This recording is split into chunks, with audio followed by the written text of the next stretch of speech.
everybody, and welcome to today's episode of Rise Up, Voices from the Frontlines. I am your host, Krista Fee, and today I'm bringing an amazing guest who is a retired master sergeant in the Army, retired from the police department, and works in tactical and operational training development in active shooter. So please welcome to the show, Scott Hyderkhan. Hi, Scott. Hi, Krista. How you doing? I am so good. I'm really excited to have this conversation today because we're kind of announcing something that I have not announced to my audience or to my followers at all. So nobody knows about the project other than you and I, at least from my social media perspective. So this is the first time that we'll be talking about this in my universe here. So I always love to go backwards a little bit and to ask my guests a little bit about your childhood. What got you into doing what you're doing? Tell us a little bit about little Scott. Okay. Well, I didn't know we were going to go there, but hey. So, well, I gravitated towards the military because my dad brought us up that way, and he introduced me to things such as U.S. Army Rangers during World War II, the Marauders, and things of that nature. So when I was growing up, going through school, I decided that's what I was going to do, and so my idea was I would join the Rangers when I got out of high school, and that's what I did, and went into the Ranger Regiment. Well, it wasn't a regiment at the time; it was 2 battalions. Then it became a regiment when I was there a couple of years later. But anyway, went to the Rangers, became a regiment, spent 20 years as a Ranger in the U.S. Army. A bulk of that in the 75th Ranger Regiment, and so that's what brought me into that. And then later on, when I became a police officer, when I was getting ready to retire, I decided, okay, so I need to retire. I didn't want to really retire, but I was still young. I got to decide to retire now or go to 30 instead of 20. And I go, well, I should get out now and find another job because I was just a high school grad. So I get out, become a cop because it was an easy transition from military to being a police officer. And I started doing that. And that's the story. And I kind of gravitated to the active shooter piece because it's kind of a mix of law enforcement and military. And so I was able to parlay my military experience into the law enforcement side, which helped out in that. It's not the same, but there's some pieces that you can take out of it and use, and that's what I've done over the last since about 2008. While I was an officer, I started working on active shooter and really dedicated a lot of my time to that. It is fascinating. It's a much bigger topic than most people think about. And a lot of the content that's available on active shooter comes from just a limited law enforcement perspective. And when you approach active shooter from a community perspective and from a tactical military perspective and from an emergency rescue perspective, and when you look at it from all these different viewpoints, it becomes a multi-layered, multifaceted, much more complex, but much more simple process to educate the community on. So I was super excited when I met you because I like to look at it from more of a community perspective and from more of a mental health and psychological perspective. And you are such a strong tactician that having your viewpoint and my viewpoint together creates a really full, broad picture that we don't get to see very often. So what is it about active shooter that that you're passionate about? Like, why this topic? Because it's such a complex issue. And so when you see it, and I started this out, and when I first started, I go, okay, it's a tactical problem. Then I started identifying as it went by, I go, okay, we can fix this tactically. But the reality is, and this is the reality, we could muddle through tactically problems that occur. We could get to a solution. It may take a little while. It may not be the optimum, but tactically, it's not as important as it is operationally. And so I started looking at it operational wise. How do all these pieces fit together in a law enforcement and fire? And I started looking at that aspect. So when you start looking at that, you start going, okay, why aren't these meshing? Why isn't this meshing? Why are we operating the way we're operating? And what can we do better at doing it? Then I realized, as you see these events unfold, you realize the real problem, and it's a community issue. It's not just a fire, police. It's not just a tactical issue. It's an operational issue with fire, police, civilian emergency medical, hospitals tied in, the reunification piece, the prevention piece, the schools, the houses of worship, everybody that's involved in this, they all get affected. And so there has to be a kumbaya of sorts where we go, okay, we need to look at this from a regional perspective.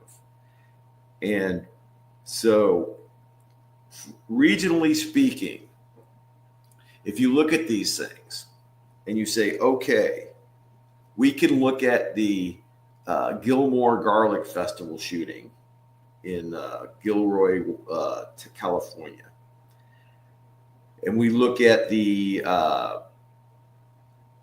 high school in St. Louis, the Fine Arts High School that occurred. Those two shootings are actually interesting shootings because they went, I don't want to say they went well, okay, because that's not the right term, but they had optimum outcomes for a shooting like that, okay?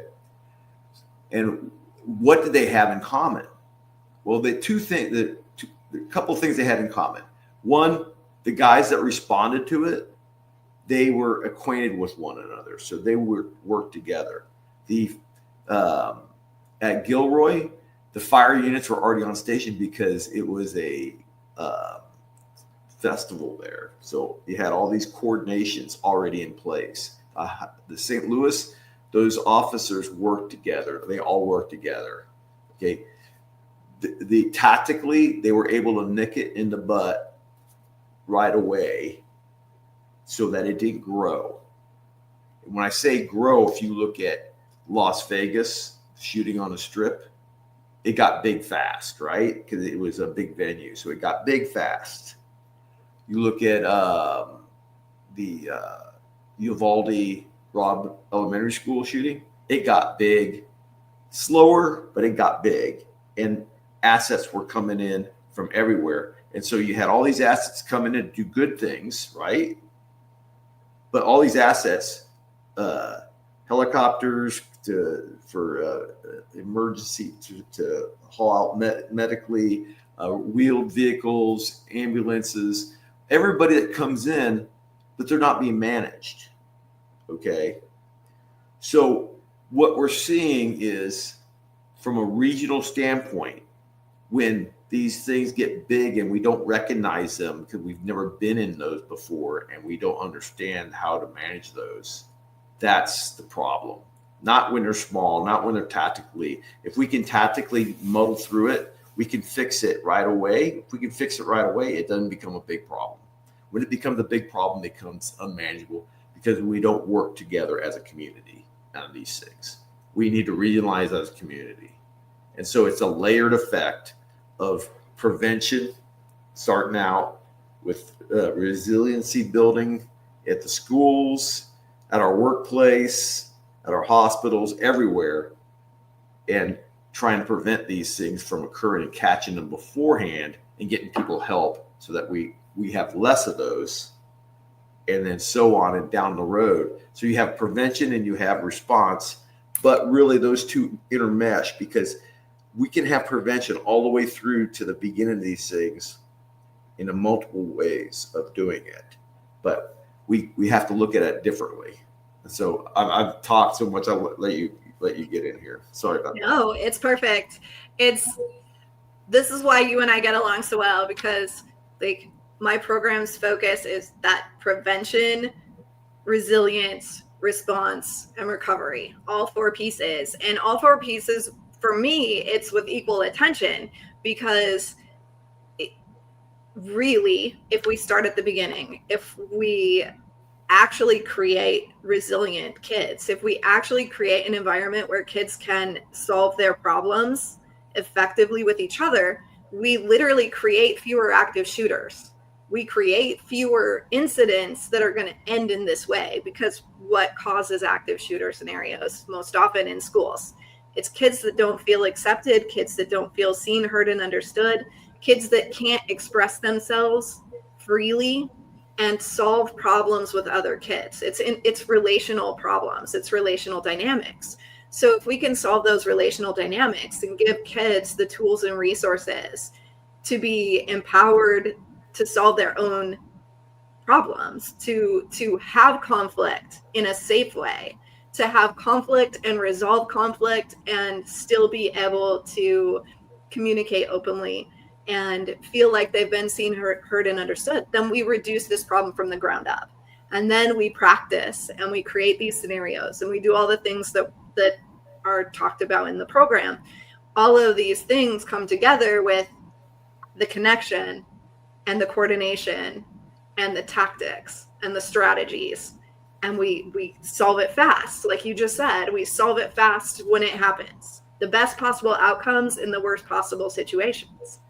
Right? And then we start the recovery process, and we can't forget about the recovery process. And so often it's dropped a couple weeks after an incident, and we don't even know what recovery process is needed until, 3 months later, when kids are still struggling, when parents are still struggling, when communities are looking for resources that don't exist. So.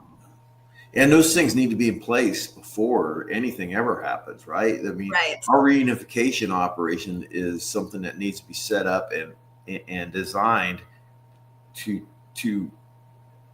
recover as soon as they get to that reunification site. That recovery begins then, right? I mean, it doesn't wait for everything to be done. It starts right away. It starts right away with the first people to have contact with those folks that were involved, the victims that were involved in that event, because they're all victims. If they got exposed to that event, and quite honestly, it has tentacles, because everyone that's related to them, everyone that was affected, friends, even families, even friends, they're affected. Yes. They're psychologically affected by the event, and they're not used to that sort of trauma. And right. So they're very much victims in this. So it's a very large victim pool at the end of one of these things, and the bigger they are, the bigger that pool is. Oh, absolutely. Yeah. Entire communities are traumatized by these situations, and we don't really think about it that way. The first 24 hours after an incident, what happens psychologically, how things are debriefed, how free people feel to talk about what happened. All of those things impact the results that we see 3, 6, 12 months later. Like literally those first 24 hours are really crucial to how people are, whether they're effectively handling the trauma or whether they're effectively processing the trauma or whether they end up with post-traumatic stress symptoms, right? We know that debrief works when it's done correctly. Statistically, we can see that the results are different when a proper debrief happens immediately, but it has to happen really soon after the incident. And oftentimes we wait a week, or I can't tell you how many responses I've gone to, and they say we have psychological staff on standby. Yeah. Psychological staff should never be on standby. They should be at the reunification position working immediately. They should be working as kids are coming in. They should be working as parents are coming in. They should be talking to everybody, keeping the conversation going, asking people what they experienced, asking people what they saw, asking people what they're feeling. Because if we're not talking about it, we're not healing from it, and they need to be talking about it immediately. Yes, because there's an investigation piece of this, and they're going to be piecing that together. And they're not going to wait to start piecing that together. They're going to try to get information right away that while it's still in the victims' heads. They're not going to let it get old. Okay, so that means that stuff's going to be coming out, and they need to have the ability to get help on the psychological side of the house on recovery right away, because it's all going to be getting stirred up immediately. Yes. So there's a lot to recovery, and I think that the deeper these things go, I mean, if you look at it, and I mean, think about some of the stories and some of the things that people don't really realize about the folks that are actually working these scenes, the coroners, because everyone expects, well, that's a coroner's job and that's what they do. Well, not really. There's levels of exposure that coroners had, and if they may not have that exposure to that much trauma, that much injury. I mean, they probably see car accidents and things of that nature. That's a one-on-one, but to have, I mean, not to get graphic or anything, but when children are brought in and you have a shooting in a classroom and they're point blank shots, and you hear they're doing identification with dental records, that tells you something. Yes. And so people need to understand that those people, though they be professionals, are going to have trauma. They need help too. Oh, absolutely. And when we're I do a lot of post-traumatic stress work, and we call it post-traumatic and occupational stress, because we're talking about these first responders, and it's not always diagnosable post-traumatic stress disorder, right? They have symptoms. They're having the exposure to these traumas is affecting their lives, right? So the thing I hear the most is the cases that get to them, the cases they can't get out of their dreams, the cases that they can't forget, the moments that are stuck forever in their minds are cases with kids. It could be a car accident, it could be something, it could be an abuse case, whatever. But the cases with kids hit the hardest. Why? Because first responders are parents, they're husbands and wives, they're humans. And so many of them go home to a 7 or 8 year old kid that's their own, and they see their child in the kids that they had to put in a body bag, that they had to send to the hospital, knowing that they weren't going to get to the hospital. They already know the outcome, because I've seen it so many times before. They already know there's no chance, no hope, no help, right? They know it. So in a moment when they feel like, could I have done something differently? Could I have done something better? Could we have caught this ahead of time, right? Our first responders are affected by this just as much as the parents in the community. And I do agree, we definitely need to take that into consideration. That's why we say that these things affect communities. The entire community is traumatized by this, all at varying degrees, because trust is broken. Yep. Parents get scared to send their kids to school. Parents don't trust that the responders are going to be there fast enough or do the right thing, because some of the kids didn't make it, right? But what could they do differently? We are not at this point yet, and we're working on that. We are not yet universally trained consistently, regularly, and with attention to all of these details. We're just not there yet. No system has been put into place that's universally understood to be a good way to do it. In the reality, it sounds like a lot of hard work, It's just detailed work. So yes, it's hard, but the reality is we have pieces in place already. Those pieces are already there. It just needs to be planned out that these folks are on scene, that this is part of reunification. So if we include it as part of the reunification, it's really not that hard because those people already exist. They work at hospitals. They're there every night at hospitals, right? We have them there. So why is it that we think that we wouldn't have them at the reunification site? And I think a lot of it has to do with they want to get through the immediate issues at hand, the big picture stuff. Right. So we have to get people fixed medically, and we have to get an investigation started. We have to have public information operation, which I think is part of recovery too. I mean, that's part of the whole piece too. Yes. How much information you give out? Is it accurate information? Is it, because you can be an open book, but if you're putting out erroneous information, it's harmful, right? Right. It can do harm. So the PIO operation is a big part of it. And again, this all plays into recovery because the community is going to recover together. Yes. And we see the community suffers together. You see that going on in Uvalde right now.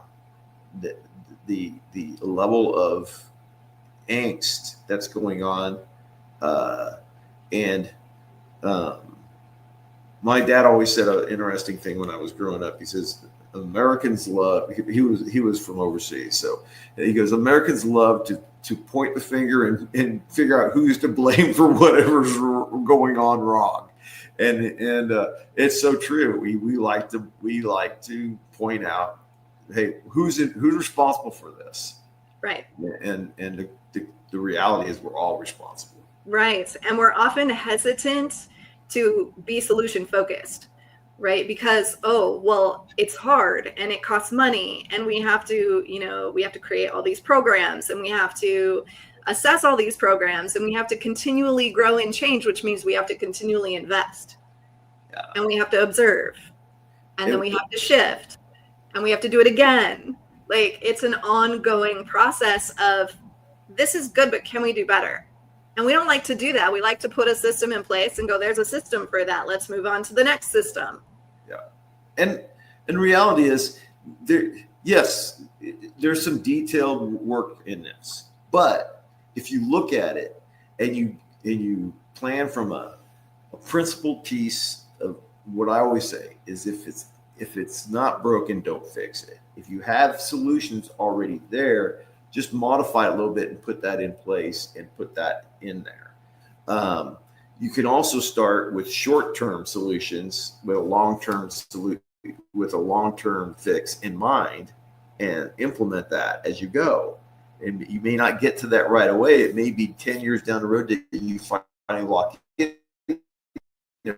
But this temporary solution fits and it works. It'll carry us through till we get to that point, we can implement a long-term solution. So I try to look at it from perspective of there's this grandiose idea of how we should do it, and then there's reality down here, and then somewhere in the middle we have a result we can move towards, and then get to that and keep working towards Shangri-La, right? So right. Anyway, I like the framework principle. I look at it as we're developing a framework, and every single community's got different needs. Every single building is different. Every single staff is different. Every single student body is different. So there's not one size fits all solution to active shooter problems, right? We're talking grocery stores, we're talking parking lots, we're talking festivals, we're talking hospitals, we're talking churches, we're talking total different building design, total different spatial properties, resources are different, right? Yeah. So when we come at this and we say we have a solution, we're not saying we have a one size fits all, this is how we're going to do it. what we're saying is there's a framework that if you put all of the pieces in place the best that you can at your location with your staff and your resources, if you focus your attention on all of these pieces and you implement based on the whole picture, that you're going to get the best possible outcomes in the worst possible situations. Yep. Framework, template, whatever you want to call it, you have those things in place. You have a system in place that now you can now put the attention of detailed, the infrastructure detail, the personnel detail. You know, hospitals are different than houses of worship. Houses of worship are different than schools. And then internally, like you said, the buildings are different. The size of them, how many people you're dealing with, they're all different. But everybody can use a template to basically and a procedure to get to where they need to get. But they have to put the work in at their local level. And that is why consulting is important. That is why consulting services exist. And responders can deal with, if everybody's doing the same framework of things, responders can have a framework of how they respond. And they know that when they respond to these are where these folks are working in a general framework. And this is what we can expect. It may not be exactly the same, but it's going to be close. And I think you look at it and how you can never plan out, and you'll never be able to guess what the next shooting is going to look like. Every time you turn around, it's something new. You know, the Las Vegas Strip, a shooting. It was a big shooting. How do you handle one of those? And how do you get all those pieces to work together on the fly in that mess? And the reality is there has to be a framework in place that looks at what ifs when you're putting on a festival. What ifs? And you need to look at it, contingency plan for what ifs. So we don't like to talk about what ifs, but that is, that's our universe. That's what we deal with each and every day. So let's talk about the project, because I still feel extremely honored that you asked for my expertise and that you're having me contribute my piece to this project. But it's your baby, so why don't you talk about the project that's coming out and your goals and objectives for let's talk about it. So anyway, when I first started this thing, I looked at it from a tactical standpoint. It was right around when the Mumbai terror raid in Mumbai, India occurred. And I started looking at it tactically. And as I was coming up, I started looking at it operationally between fire and police in the late teens. And then a few years ago, I started looking at this is an operational issue at a community level. And so I go, there's 4 fundamental things that are going on in all our communities. And we have to there's leadership, right? There's operational stuff going on. There's a tactical piece to this, and there's a training management piece. Those 4 pieces. And those 4 pieces, I go, we need a doctrine that we can live by. So what I set out to do is to construct a doctrine in which we could create a framework in which the community could work. So there's a term ASHER, active shooter hostile event response. So I said, I'm going to call this ASHER doctrine, and I'm writing a manual on ASHER doctrine. And from that, we're going to take mission command, which is it's a leadership tool. It's where you're mission oriented. I don't want to get into the nuts and bolts of this, but what I will tell you is that we're looking at it from a prevention. It starts with prevention, and it starts with prevention at all levels.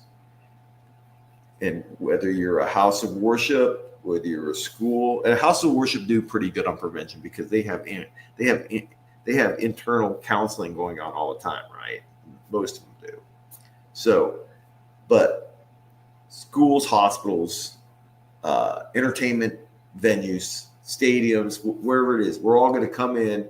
We're all going to figure out a way we operate as far as that. And we're going to start from prevention, and we'll work our way to response. And they're going to meet. They're going to meet here, and they're going to be intermeshed. And so that's the project. And we have those 4 parts: the leadership part, the operational, the tactical, and the training management. And with all those parts, we figured how the community works together. And so that's the big picture. And one of the hardest chapter, but the best chapter I felt was the framework for those community sites that we deem to be high valued areas, like our schools, our hospitals, our houses of worship, and things of that, and where our kids go to play, entertainment places. All those places, those are the places and it could be any other place that we deem to be high value. And I wrote a chapter on that, and it really meshes well with your chapter that you're writing on the resiliency piece of this. And so what it does is it takes them and says, hey, this is what you need to do and we start with resiliency. We start with counseling, because that's where it all begins. It begins with everyday life, how we deal with trauma, and how we deal with challenges in our life. Because really, most of these guys that end up being perpetrators were victims at some point. And I know we don't like to look at that, and it's not, but somewhere, somehow, someone failed them, or they failed themselves. There's something, Is there a level of evil that's out there that's born evil, and I don't know, but there are people that gravitate that way, but those are rare. Those are rare occurrences, I believe. Those are rare. So most people get to where they're going with a lot of help. Right. Yes. So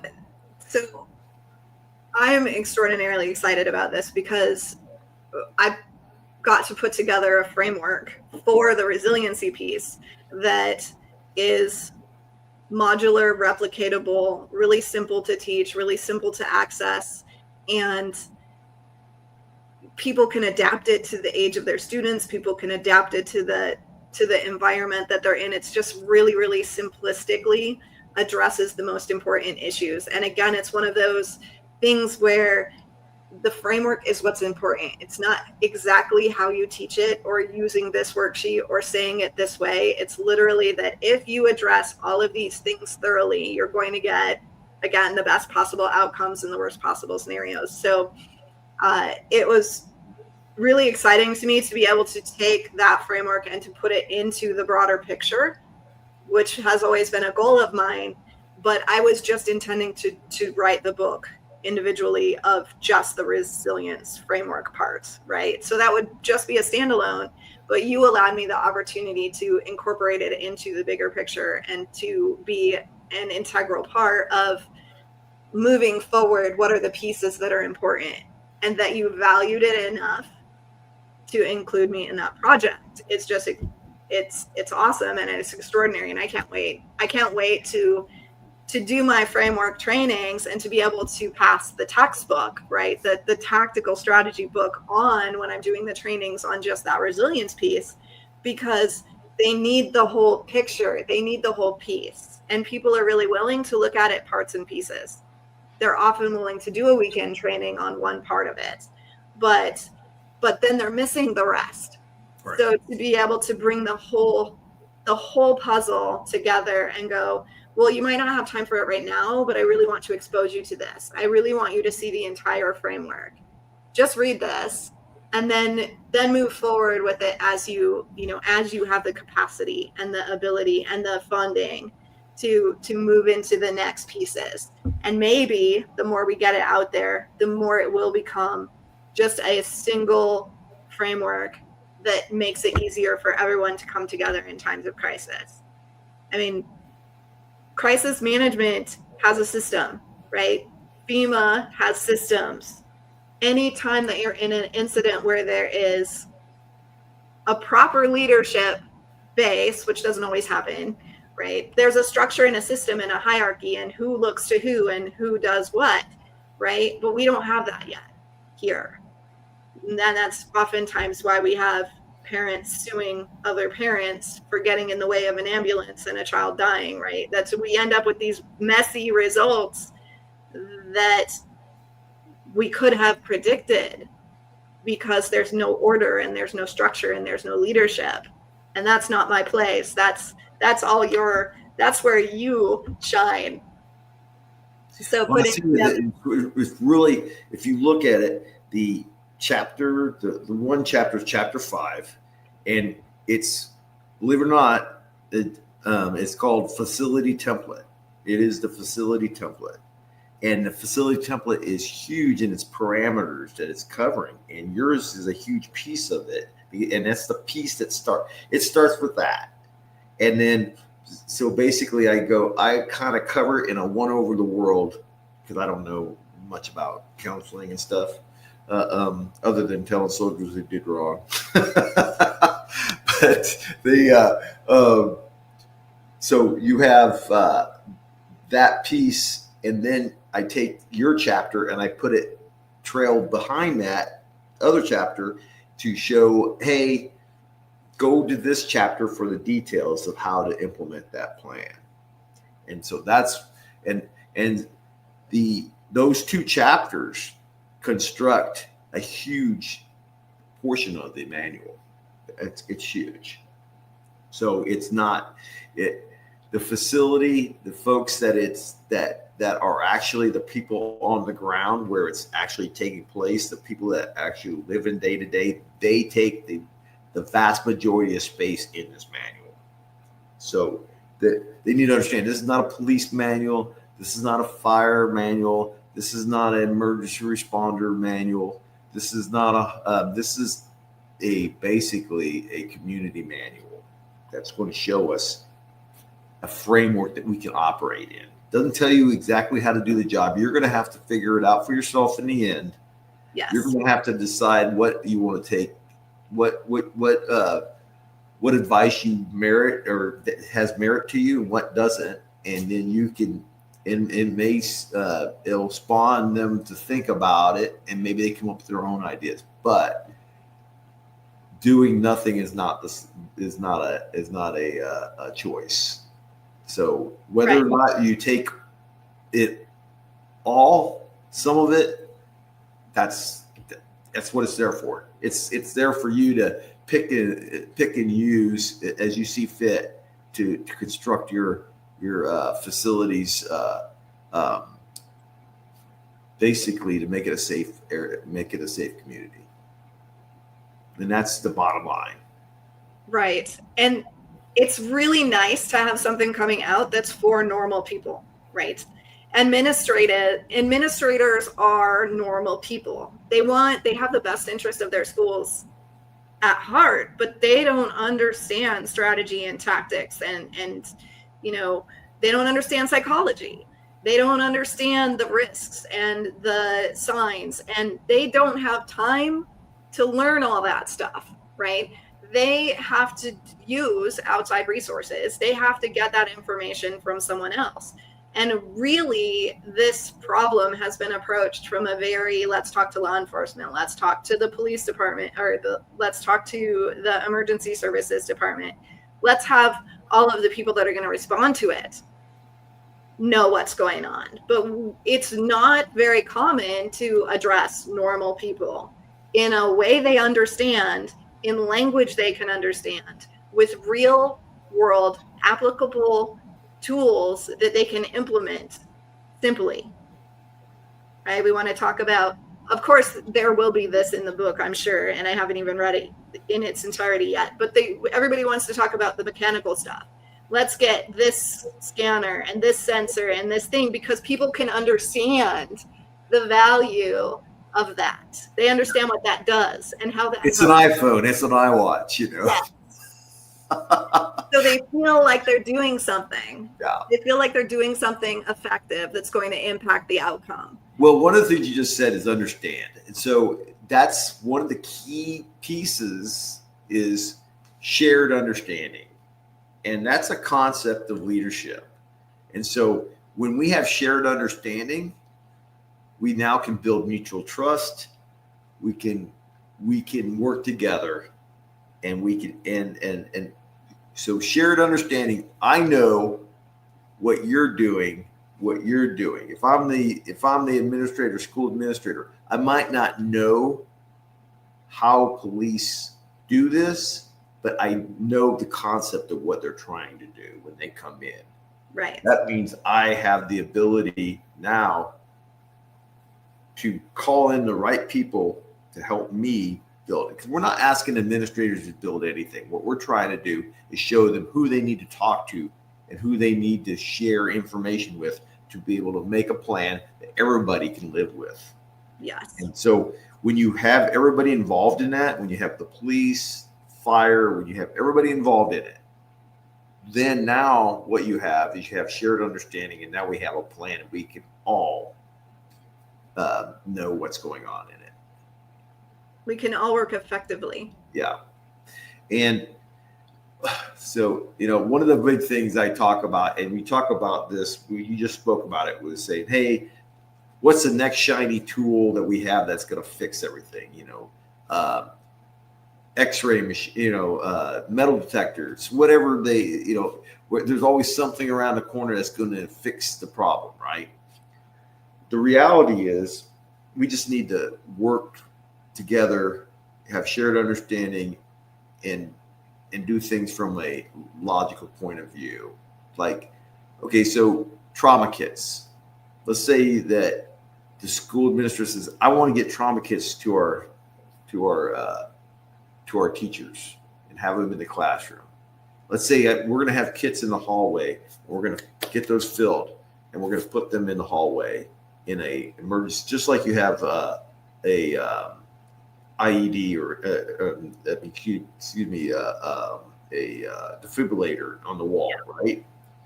And so you have a defibrillator on the wall, but the school doesn't manage that defibrillator, do they? Who manages that defibrillator?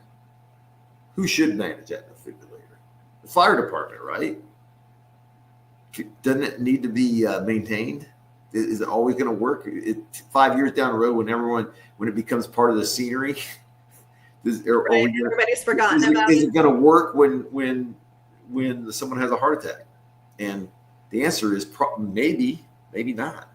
Okay, so when equipment falls to the wayside and is out of service, how do you rotate that? How do you rotate? And that's one of the things administrators should be creating plans to bring in. That what they should be doing is getting together with fire and police and figuring out how do we outfit and how do we all live within, and how do we work and have these things replaced. And the answer is probably fire being in charge of outfitting everyone and being the central location that this stuff is issued out and can be rotated in a proper fashion, and we're all using the same type of equipment. So those are some of the things that I talk about in the manual, is that you don't need to be an expert. You don't need to. Teachers should be worried about teaching, right? Administrators should be worried about administrating. We're going to connect you in the framework that we're building. We're going to connect you with who you need to speak to about these things and who's going to help you to do these things and how you guys can help each other. So that's kind of what the manual is about. And for those of you guys that don't know, he's talking about Battle to Be has been providing these trauma kits for first responders, for police officers, and for teachers. And we often tell parents that they should have them with them for something that happens in a public space, right? We're seeing knife attacks, and we're seeing active shooter events in parking lots at grocery stores. So if you, as a parent, or even as just an individual, if you haven't had a Stop the Bleed class and you do not have a traumatic injury kit in your vehicle, you probably have a first aid kit with some Band-Aids in it and some gauze wrap. That's not going to save your life, right? These kits have tourniquets, they have bleed stop, they have the things that you're going to need if there is a bullet wound or a knife wound that needs to be addressed. And they are the difference oftentimes between someone surviving and someone not surviving. 4 minutes can be the difference. Like 30 seconds could be the difference, right? So these trauma kits, every classroom should have a trauma kit. Every teacher should know stop the bleed, right? And we advocate for kindergartners being taught first aid and stop the bleed. Why? Because they're capable. It's not scaring them, it's empowering them to know that they have the skills to survive and to make decisions in situations when adults may not be there to lead them. Because a classroom of 25 kids with one teacher, who's going to guarantee that that teacher is not going to go down? What are you going to do if the teacher goes down and those kids don't know how to respond? Those kids don't have the skills and the rehearsal and the knowledge to respond to this incident. You have 25 5-year-olds running around with no leadership. They have to be capable of being their own leadership. How do we create that environment of survival? We teach them how to survive. And that's what this is about, is empowerment, not fear. I just stopped you completely. Like you just went silent. Oh, no, I was listening to you. I was talking so much,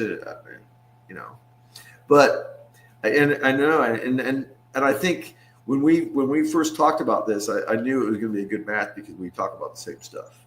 We really do. And so I think when I read your chapter, I just loved it. And I shared it with my wife, and I can tell you right now that it's going to mesh so well into the manual. We're at right now at word count, counting everything. Well, not everything, not even this, not counting graphics. We have a lot of graphics. We're at like 97,000 words in this, and it's gonna be big, comprehensive. So it's very comprehensive. So it's a big manual. It's a lot of and when someone picks up this manual and they look at it, don't get overwhelmed. You don't have to read the whole thing. You look at it and you go to the place that makes sense, that's going to help you. And that's what it's made for. It's made for everybody. So therefore, there's going to be information in there that you don't need to even read about. If you're interested in it, God bless you, read it. But when you look at it and you go to a part, you're going to say, okay, this is for me. And you read it, and you're going to get what you need out of it. That's what it's for. And it talks to everyone. So. Right. It's cohesive, comprehensive, modular, repeatable, standalone, which means you can take any parts and pieces and apply them in your real world and apply them in your situation. And it's going to benefit you just applying that one piece. You are going to make gains for every single piece you apply, and it will eventually become exponential. If you can actually integrate the whole system into your universe, it will be exponentially valuable. But every piece is standalone. Every piece has its own value. And he's put together an incredible team of experts to make sure that what is being put out is accessible, is readable, is not overwhelming, and that it's authentic to people who have experienced these things and made these observations. This is not guesswork. This is being there, observing the aftermath, looking at it and going, oh, how could we have done that better? What mistakes did we make? What resources weren't present that needed to be present? What people weren't involved that needed to be involved? How far back do we need to go to solve this problem? Like, these conversations have been happening for a long time. So definitely reach out if you have questions, if you want to connect with us. Scott, do you want to tell them like when they can expect this to be out and where they can access the information? So the publisher is Routledge Publishing. They're with Taylor and Francis Group. It's a big publishing firm. It will.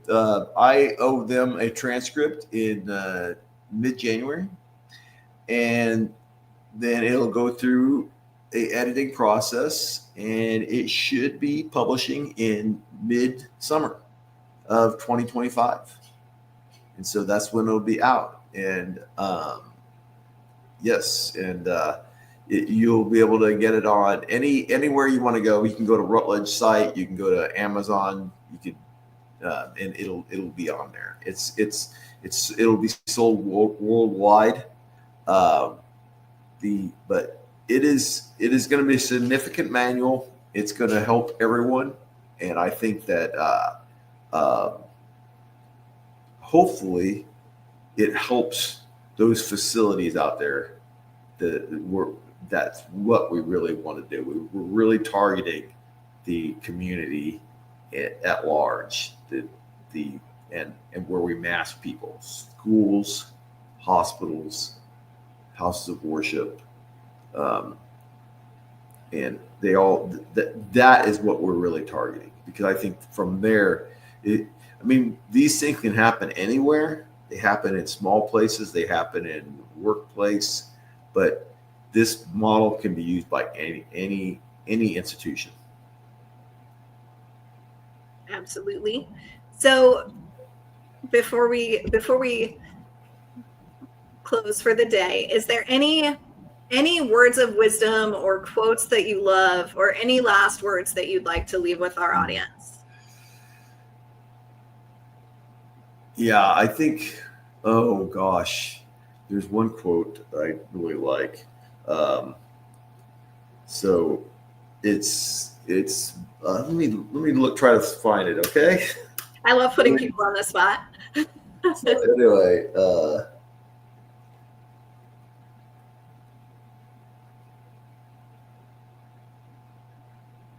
I'm sorry. No worries. This is the fun stuff. Oh, so you ready for? We are actually recording this right before Thanksgiving. So we are literally, what is it, Wednesday? So Thanksgiving is tomorrow.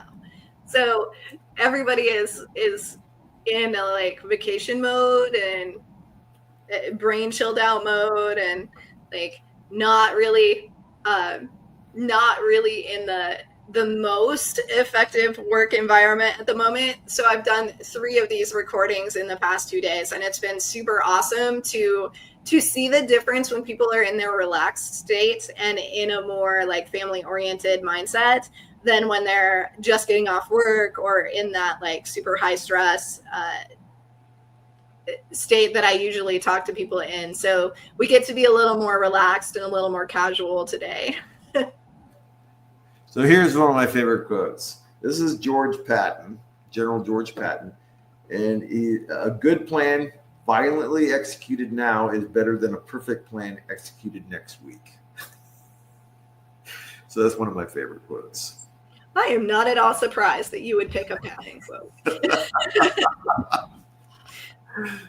So we are 2 sides of a very different coin, right? Like, I'm the softer side. I'm the softer side of strategy and tactics, and he is all go in, get it done. So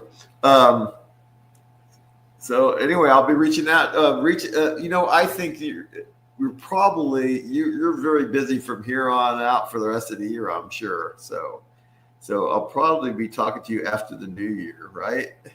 Yeah. So Thank you so much for being with us today. I can't wait to get this out into the hands it needs to get into. And you have an amazing Thanksgiving. Thank you. You too. So that will be coming out next year. And if you know anything about the publishing world, I would say safely expect it sometime before September, which is about perfect. So I just want to make sure that you guys know that in January, we will be doing a masterclass on how to build those trauma kits. So if you are completely unfamiliar as a parent, or who's listening to this and going, oh, I'd really like that resource. If you want to build your own kits at home, there are kits available. You can go to Stop the Bleed and purchase a kit. But if you want to create your own, we will do a masterclass to show you what you need to have in it, what things to watch out for to make sure that you're getting good quality items, because not all items are equal. And especially tourniquets and bleed stop, you want to make sure that you're actually getting accurate, authentic items that are going to work effectively when the time comes. So in January, we will be having a free masterclass on how to build those trauma kits. We will be doing fundraisers for our local classroom kits so that we can make sure that all of our local schools are actually provided with these kits, because nothing is in place for that yet. We already do some of our police departments too, because they have to buy their own. Those are not provided for them. So that will be coming up for you. In December, we're doing another Kid Safe Masterclass. So if you have youngsters and you want to be sure that they are not vulnerable to abduction, sexual assault, and human trafficking, if you want to know the basic ways that as a parent you can help keep your kids safer. We can never guarantee safety, but you can keep your kids safer and at much lower risk. That masterclass will also be provided to you free, sponsored by RISEUP, Phoenix Trauma and Crisis Institute. And we will put out the registration forms for that within the next week or so. So that will be available to you in December. And then we'll do the Trauma Kit Masterclass in January. If you guys have questions or want a training around any of these topics, please message me at battle2b.org. I am always accessible. I'm happy to answer anything that I know. If I don't have the answer, I'll refer you out to people that do. Again, my specialty is on the resilience and the psychological preparation piece of this. So I am not the person to ask how to get your school tactically prepared for an active shooter scenario. I teach families and teachers and organizations how to be psychologically and emotionally, that's also strategic, but how to be prepared on that side of things. So again, you can find me at battle2b.org, BATTLE, the number 2BE.org. You can make donations at that site. We are a 501c3 nonprofit, bridging the gaps for our first responders and our communities for the best possible outcomes in the worst possible moments. So you can also find me at Rise Up Phoenix Trauma and Crisis Institute, where we have tons of different online courses available to you, master classes, and individual one-on-one and group coaching opportunities so that you can develop your empowerment, your skill sets, and your awareness of what's happening out there and how you can best prevent becoming a victim, or you can best overcome having become a victim. So I look forward to seeing you on the next episode of Rise Up Voices from the Frontline. And again, don't hesitate to reach out to me. I am an absolute open book and happy to communicate with any of you guys that are struggling with any of these topics that we talk about. Have an amazing holiday, and I can't wait to see you next week.